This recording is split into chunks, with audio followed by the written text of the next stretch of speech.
త్రేతాయుగం నాటి మహావీరులైన మైందుడు, వివిధుడు అనే వానరులను కూడా జాంబవంతుడు అనే ఎలుగుబంటును శ్రీకృష్ణుడు అవలీలుగా గెలిచాడు.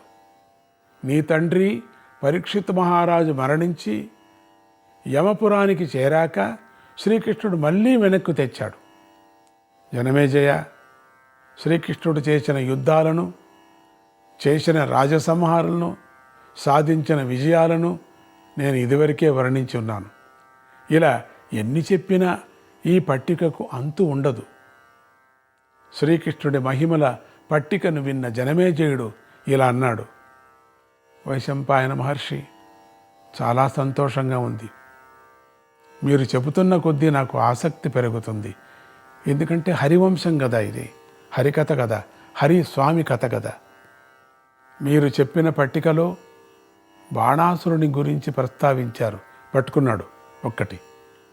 ఈ బాణాసురుని గురించి నేను మరికొన్ని వివరాలు విన్నాను. ఆ బాణాసురుడు శంకరుడికి సాక్షాత్తుగా పుత్రుడిలాగా ఉండేవాడట కదా. ఇది ఎలా జరిగింది? ఇతడికి శంకరుడే కాక కుమారస్వామి కూడా రక్షిస్తూ ఉండేవారట కదా. ఇది ఎలా జరిగింది? ఈ బాణాసురుడు బలిచక్రవర్తికి 100 మంది పుత్రులలో పెద్దవాడట కదా. 1000 చేతులు ఉండేవట కదా.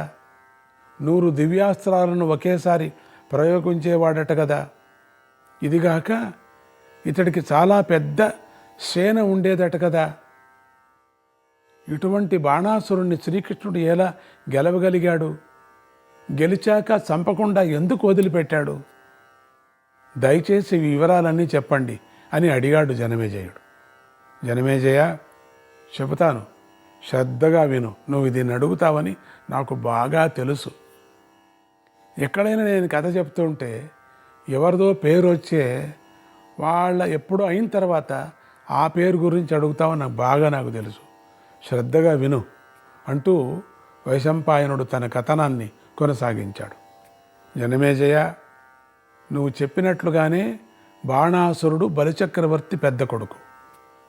పుట్టకతోనే మహాబల సంపన్నుడు. దీన్ని బాగా విను. నీ మనసులో ఉండేటువంటిదంతా సంశయం తొలగిపోతుంది. ఇలాంటి బాణాసురుడు ఒకసారి తన తండ్రితో కలిసి కైలాసానికి వెళ్ళడం జరిగింది. ఇతడు వెళ్ళేటప్పటికీ కుమారస్వామి శివుడితో ఆటలాడుతున్నాడు.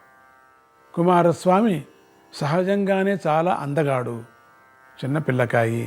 ఆనందంగా ఉండటం వల్ల ఇంకా అందంగా కనిపించాడు. అటువంటి అందగాడైన బాలుడు శంకర భగవానుడితో అంత ఉల్లాసంగా ఆడుకోవటం చూసేసరికి బాణాసురుడికి నేను కూడా శివుడితో అలాగే ఆడుకోవాలా, నేను కూడా శివ భగవానుడికి పుత్రుడిలాగానే ఉండాలి అనే కోరిక బలంగా పుట్టింది. ఒట్టిగా కోరిక పుట్టడమే కాదు, దానికోసం తీవ్రమైనటువంటి తపస్సు చేయాలనే పట్టుదల కూడా వచ్చేసింది. రాక్షస పట్టుదలతో అతడు నిజంగానే ఘోరాతి ఘోరమైన తపస్సు చేశాడు. ఆ తపస్సుకి శివుడే కాక పార్వతీదేవి కూడా చాలా సంతోషించింది. శివుడు బాణాసురుడికి ప్రత్యక్షమై వరం కోరుకోమన్నాడు. బాణాసురుడు శివుడికి నమస్కరించి, దేవా, నేను మీకు పార్వతీదేవికి కూడా పుత్రుణ్ణి కావాలి అన్నాడు. మీ ఇద్దరికీ నేను పుత్రుణ్ణి కావాలి. శంకరుడు తథాస్తు అనేసి పార్వతీదేవి వంక చూసి ఇలా అన్నాడు: పార్వతి, ఇతన్ని మన కుమారస్వామి తర్వాత మన చిన్న పుత్రుడుగా స్వీకరించు. మన కుమారస్వామి జన్మ ఎత్తిన శోణితపురమే ఇతడికి రాజధాని అవుతుంది. ఇతడు చాలా పెద్ద చక్రవర్తి అవుతాడు. ఆ శోణితపురాన్ని నేను స్వయంగా రక్షిస్తూ ఉంటాను గనుక ఆ రాజ్యాన్ని ఎవరూ జయించలేరు అన్నాడు. శివుడు అన్నట్టుగానే బాణాసురుడు గొప్ప చక్రవర్తి అయ్యాడు. శోణితపురం రాజధానిగా ఒక వెలుగు వెలిగాడు. కానీ అక్కడితో ఆగకుండా దేవతల మీదికి దండెత్తి వాళ్లను నానా రకాలుగా ఇబ్బందులు పెడుతూ ఉండేవాడు. ఇదొక్కటే ఈ రాక్షసులకు వచ్చిన చిక్కు. ధర్మంగా ఉంటారు, వరాన్ని పొందింటారు, దేవతలకు హింస పెడతారు. ఇది చాలా పొరపాటు. అందుకనే కృష్ణ అవతారం. బాణాసురుడికి సహజంగానే 1000 చేతులున్నాయి. దానికి శివుడు వరం తోడైంది. అది చాలక దేవతలన్నీ అందరినీ గెలిచేశాడు. అందువల్ల ఆ బాణాసురుడు ఎప్పుడూ భుజబలపు తీటుతో యుద్ధం కావాలి, ఎవరి మీదికి పోదాం అని ఉరకలు వేస్తూ ఉండేవాడు. క్రమంగా బాణాసురుడికి కుమారస్వామికి మైత్రి పెరిగింది. దాంతో కుమారస్వామి బాణాసురుడికి అగ్నిలాగా వెలిగిపోతున్న ఒక ధ్వజాన్ని, ఒక మయూర వాహనాన్ని కూడా కానుగ్గా ఇచ్చాడు. ఈ కానుకలు వచ్చాక బాణాసురుడి ఉద్రేగం మరింత పెరిగిపోయింది. యక్ష గంధర్వ కిన్నర కింపురుష పన్నగాది దేవత జాతులన్నిటినీ ఓడించేశాడు. అయినా యుద్ధకాంక్ష వాడికి తీరలేదు. అలాంటి బాణాసురుడు ఒక రోజున శంకర భగవానుడి దగ్గరకు చేరి సాష్టాంగ వందనాలు చేసి ఇలా విన్నవించాడు. దేవదేవా, నీ ఆశ్రయం వల్ల దేవజాతుల వారందరినీ కూడా అనేకసార్లు ఓడించేశాను. వీరిని కొంతకాలం నా పట్టణంలో బంధించి పారేశాను కూడా. చివరికి నేనే దయతలిచి వారిని వదిలేశాను. వాళ్ళు నా అనుగ్రహంతో స్వర్గలోకంలో బ్రతుకుతున్నారు. నా వంక కన్నెత్తి చూడటానికి కూడా భయపడుతున్నారు. ఇక నేను ఎవరి మీద యుద్ధం చేయాలి? వీడికి యుద్ధం అంటే చాలా ఇష్టం. ఏ యుద్ధము లేకపోతే ఈ 1000 చేతులు ఎందుకు? ఈ చేతులన్నీ కూడా చాలా విసుగు పుడుతున్నాయి. దేవా, ఏ యుద్ధము లేకుండా నిరర్థకంగా జీవించడం నా వల్ల కాదు. కనుక నన్ను అనుగ్రహించు, నా మీద దయ చూపించు, నా స్థాయికి తగిన యుద్ధము నాకు ప్రసాదించు అని ప్రార్థించాడు.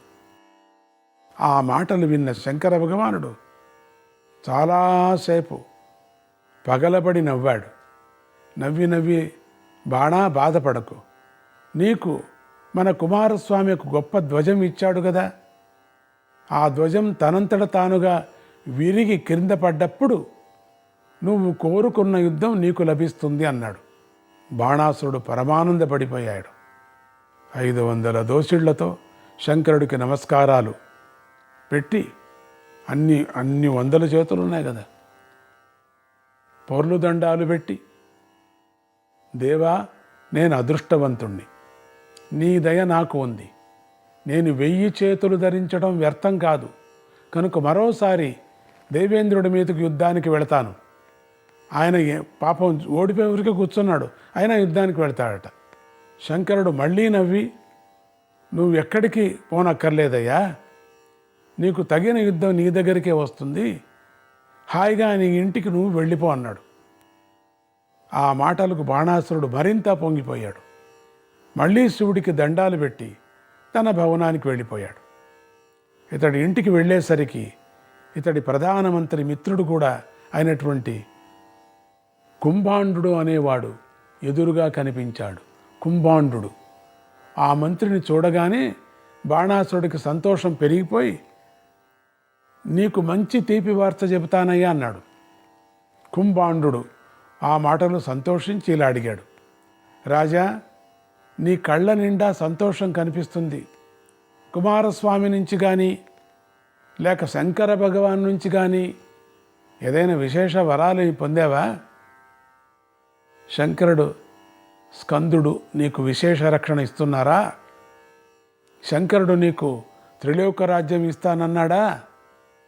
లేక దేవేంద్రుడు భయంతో పాతాళానికి పారిపోతున్నాడా? రాక్షసులకు విష్ణు భయం లేకుండా పోయిందా? రాక్షసుల పాతాళాన్ని వదిలిపెట్టి స్వర్గలోకంలో మకాం పెట్టారా? విష్ణుమూర్తి బలం వల్ల పాతాళానికి అణగదొరక్కబడిన నీ తండ్రి మళ్ళీ తన స్వరాజ్యానికి వచ్చేస్తున్నాడా?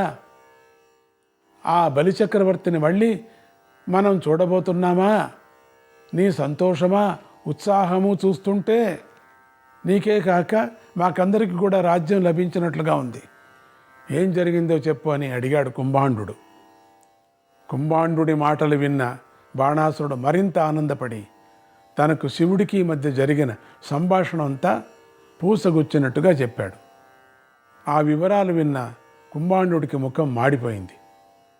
అతడు నివ్వెరబోతూ, రాజా, ఇదేం వరమయ్యా అన్నాడు. అతడు ఇలా అంటూ ఉండగానే రాజభవనం మీద ఎగురుతున్న మహాధ్వజం ఉన్నట్టుండి విరిగి కింద పడిపోయింది. అది చూసేసరికి బాణాసురుడికి సంతోషం ఎక్కువైపోయింది. ఇంకేముంది, ఇక యుద్ధం వచ్చినట్టే అనేశాడు. పడుతూనే యుద్ధం అనుకున్నాడు కదా, యుద్ధం వచ్చినట్టే. ఇంతలో ఆ ధ్వజస్తంభం విరిగిపడ్డ దెబ్బకు అక్కడి భూమి కంపించింది. ఆ భూమిలో చిన్న బిలం ఏర్పడింది. ఆ బిలంలో నుంచి ఒక పెద్ద పిల్లి పైకి వచ్చి పెద్దగా గర్జించింది. కుంభాండు వాడిపోయిన ముఖంతో దిక్కులను పరిశీలించడం ప్రారంభించాడు. అతడికి చాలా అపశకునాలు కనిపించాయి. దేవాలయాల్లో ఉండే పవిత్ర వృక్షాల మీద నెత్తుడి వర్షం కురిపించింది. అకాలంలో సూర్యగ్రహణంలాగా కనిపించింది. మబ్బులు లేకుండా పిడుగు పడింది. దక్షిణ దిక్కున పెద్ద తోక చుక్క, దానితో పాటు పెనుగాలులు కూడా వీచాయి. మధ్యాహ్నం వేళలోనే సూర్యుడి చుట్టూ ఏవేవో రంగులు ఆవరించి సంధ్యాకాల సూర్యుడిలాగా కనిపించాడు. కుజుడు వక్రగతిలో కృత్తికా నక్షత్రంలోకి ప్రవేశించి అక్కడి నుంచి రోహిణీ వైపు నడక మొదలుపెట్టాడు.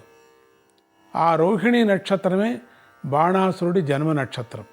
దానవ కన్యలు పూజలు చేసే పెద్ద పెద్ద వృక్షాల కొమ్మలు అకారణంగా విరిగిపడ్డాయి. ఇలాంటివి ఇంకా చాలా చెడు శకునాలు కనిపించాయి. ఈ దుశ్శకునాలను బాణాసురుడు కూడా గమనించి కొంచెం గతుక్కుమన్నాడు లోపల. అంత మాత్రం చేత అతడి యుద్ధోన్మాదం తగ్గలేదు. సద్బుద్ధి గల కుంభాండు మాత్రం పరిస్థితిని బాగా పరిశీలించి ముఖం నీరసంగా పెట్టుకొని బాణాసురుడితో ఇలా అన్నాడు, మహారాజా, ఈ కనిపించేవి శుభశకునాలు కావు, సూచనలు కావు. ఇవి మన రాజ్య పతనాన్ని సూచిస్తున్నాయి. ఇందులో సందేహం లేదు. మీతో పాటు మాబోటి పరివారం అంతా కూడా నశించే కాలం దూరంలో లేదు. శంకర భగవానుడి అనుగ్రహంతో పూర్వం మీరు త్రిలోక విజయాన్ని సాధించారు. అయినా గర్వంతో శంకర భగవానుడి దగ్గరికే వెళ్ళి ఇంకా యుద్ధం కావాలని కోరి గర్జిస్తున్నారు. ఇది మీకు శుభం కాదు అన్నాడు కుంభాండు. బాణాసురుడు మాత్రం ఆ మాటలను లెక్క చేయకోకుండా పకపక నవ్వుతూ అంతఃపురంలోకి వెళ్ళి పీకల దాకా తాగాడు. దానవ స్త్రీలతో నాట్యాలు చేశాడు. కుంభాండు మాత్రం మనస్సంతా వికలమైపోయి ఇలా ఆలోచించసాగాడు. ఈ రాజు మూర్ఖంగా ఉన్నాడు, చెప్పినా పట్టించుకోవడం లేదు. సాక్షాత్తుగా శంకర భగవానుడు కుమారస్వామి ఈ నగరంలోనే నివసిస్తున్నారు. వారి మహాప్రభావం వల్ల ఈ అపశకునాల కీడు తొలగిపోతుందా? అలా జరిగితే ఎంత బాగుండు. కానీ ఆలోచించి చూడగా అలా జరగలేదేమే అనిపిస్తుంది. ఎందుకంటే ఈ బాణాసురుడు తన మీద దయ చూపిస్తున్న శంకరుడి దగ్గరే గర్వంగా ప్రవర్తించాడు. యుద్ధం యుద్ధం అని గర్జించాడు. దేవతలు శ్రీ మహావిష్ణువునే వెంటబెట్టుకొని యుద్ధానికి వస్తారేమో, అలా వస్తే శంకర భగవానుడి అండ ఉన్న శంకర భగవానుడే స్వయంగా యుద్ధం జరుగుతుంది కదా అని వరమిచ్చాడు గనుక ఆ యుద్ధం బాణాసురుడికి అనుకూలం కాకపోవచ్చు. ఏది ఏమైనా దేవతలతో దీర్ఘ విరోధం పెట్టుకున్న వారు క్షేమంగా ఉండలేరు కదా. ఇతడి తండ్రి బలిచక్రవర్తి కూడా అలాగే దెబ్బతిన్నాడు. ఇతడికి అలాంటి గతే పట్టబోతుందేమో. అయినా నాలాంటి వాడు ఇలా చెడు ఆలోచనలు చేయకూడదు. మనం మంచినే ఆలోచిద్దాం, మంచి కోసమే ఎదురు చూద్దాం. ఇలా అనుకుంటూ కుంభాండు తన భవనానికి వెళ్ళిపోయాడు. ఇది ఇలా ఉండగా శోణితపుర నివాసి అయినటువంటి శంకర భగవానుడు ఒకసారి పార్వతీ సమేతుడై, దేవతా పరివార సమేతుడై గంగానదిలో జలక్రీడ కోసం వెళ్ళాడు. ఆయన వెంట వెళ్ళిన పరివారంలో వందల కొద్ది అప్సరసలు, గంధర్వులు మొదలైన వారంతా దంపతులుగా వెళ్ళారు. ఆ పరివారంతో బాణాసురుడి యొక్క పుత్రిక అయిన ఉషా కన్యక కూడా ఉంది. ఆమెతో పాటు చిత్రలేఖ అనే అప్సరస కూడా ఉంది. ఇది చాలా అద్భుతమైన కథ. వీళ్ళిద్దరికీ చాలా స్నేహం ఉంది. ఆనాడు ఎందుకో శంకరుడు పార్వతీదేవి కూడా చాలా ఉల్లాసంగాను అందరితోనూ కలివిడివిగాను ఉన్నారు, సంతోషంగా ఉన్నారు అందరూ కూడా. ఆ చనువుతో విచిత్ర విద్యలు నేర్చిన అప్సరస చిత్రలేఖ పార్వతీదేవిలాగా వేషం వేసుకొని పార్వతీదేవి ఎదుటే శంకరుడితో సరసాలాడటం మొదలుపెట్టింది. పార్వతీదేవి కూడా ఆ హాస్యాలకు చప్పట్లు కొట్టి సంతోషిస్తుంది. ఇక మిగిలిన దంపతుల జలక్రీడ విలాసాలకు అంతే లేదు. ఈ దంపతుల క్రీడలు చూస్తున్నటువంటి ఉషాకన్యకు మనస్సు విలవలలాడటం మొదలుపెట్టింది. ఈ దంపతుల క్రీడలు చూస్తున్నటువంటి ఉషాకన్యకు మనస్సు విలవిలలాడటం మొదలుపెట్టింది. నాకు పెళ్ళిడు వచ్చినా పెళ్ళి కాలేదు, అందుకే నేను ఇలా ఒంటరిగా పడి ఉన్నాను. నాకిప్పుడు పెళ్ళి అవుతుందో కాదో, ఎప్పుడు వీరిలాగా విహరిస్తానో కదా అని ఆమె మనస్సులో ఒకటే మతన పడసాగింది.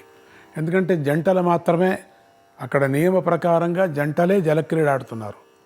ఆ మతన పార్వతీదేవి దృష్టిలో పడింది. ఆమె పకపకా నవ్వి ఉషాకన్యను దగ్గరికి పిలిచి, ఉషా, బాధపడకు, త్వరలో నువ్వు కూడా మా దంపతుల్లాగానే క్రీడిస్తావులే అంది. ఉషాకన్య ఆ మాటలు విని, ఆ పెద్దవాళ్ళు ఇట్లాగే అంటారులే, పెళ్ళి ఎప్పుడవుతుందో ఎప్పుడు విహరిస్తానో అని లోపలే అనుకుంది. చాలా రోజులైంది పెళ్ళే కాలేదు. పార్వతీదేవికి ఈ మాటలు కూడా తెలిసాయి. ఆమె మళ్ళీ నవ్వి, ఉషా, ఎందుకే అంత తొందర? రాబోయే వైశాఖ శుద్ధ ద్వాదశి నాడు నీకు కలలో ఒక సుందరాంగుడు కనిపిస్తాడు, నీ మనస్సు దోస్తాడు, వాడే నీ భర్త అంది. పార్వతీదేవి ఇంత సూటిగా చెప్పేసరికి ఉషాకన్య సిగ్గులు పడింది. అక్కడి నుంచి పక్కకు తప్పుకుంది. ఇక ఆమె చెలికెత్తులు ఆమెను ఒకటే ఆట పట్టించడం మొదలుపెట్టారు. ఆ సాయంత్రానికి అందరూ ఇళ్లకు చేరారు. అప్పటి నుంచి ఉషాకన్యకు క్షణక్షణము పార్వతీదేవి మాటలే గుర్తొస్తున్నాయి. అదో దిగులుగా మారిపోయింది. అన్నం కూడా సహించలేదు. అది గమనించిన చెలికెత్తులు ఉషాకన్య తల్లి దగ్గరకు వెళ్ళి జరిగిన సంఘటన ఏమేమి అంతా వివరించి చెప్పారు. జరిగిందంతా చెప్పారు. తల్లి ఏదైనా జబ్బేమో అనుకొని వైద్యులను తీసుకొచ్చింది.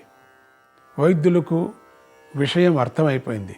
కానీ సూటిగా చెప్పలేక, ఏమీ లేదమ్మా, ఆ జలక్రీడలో తిరిగింది కదా, నలుగురు దృష్టి దోషం కొట్టి ఉంటుంది, దృష్టి తీయండి.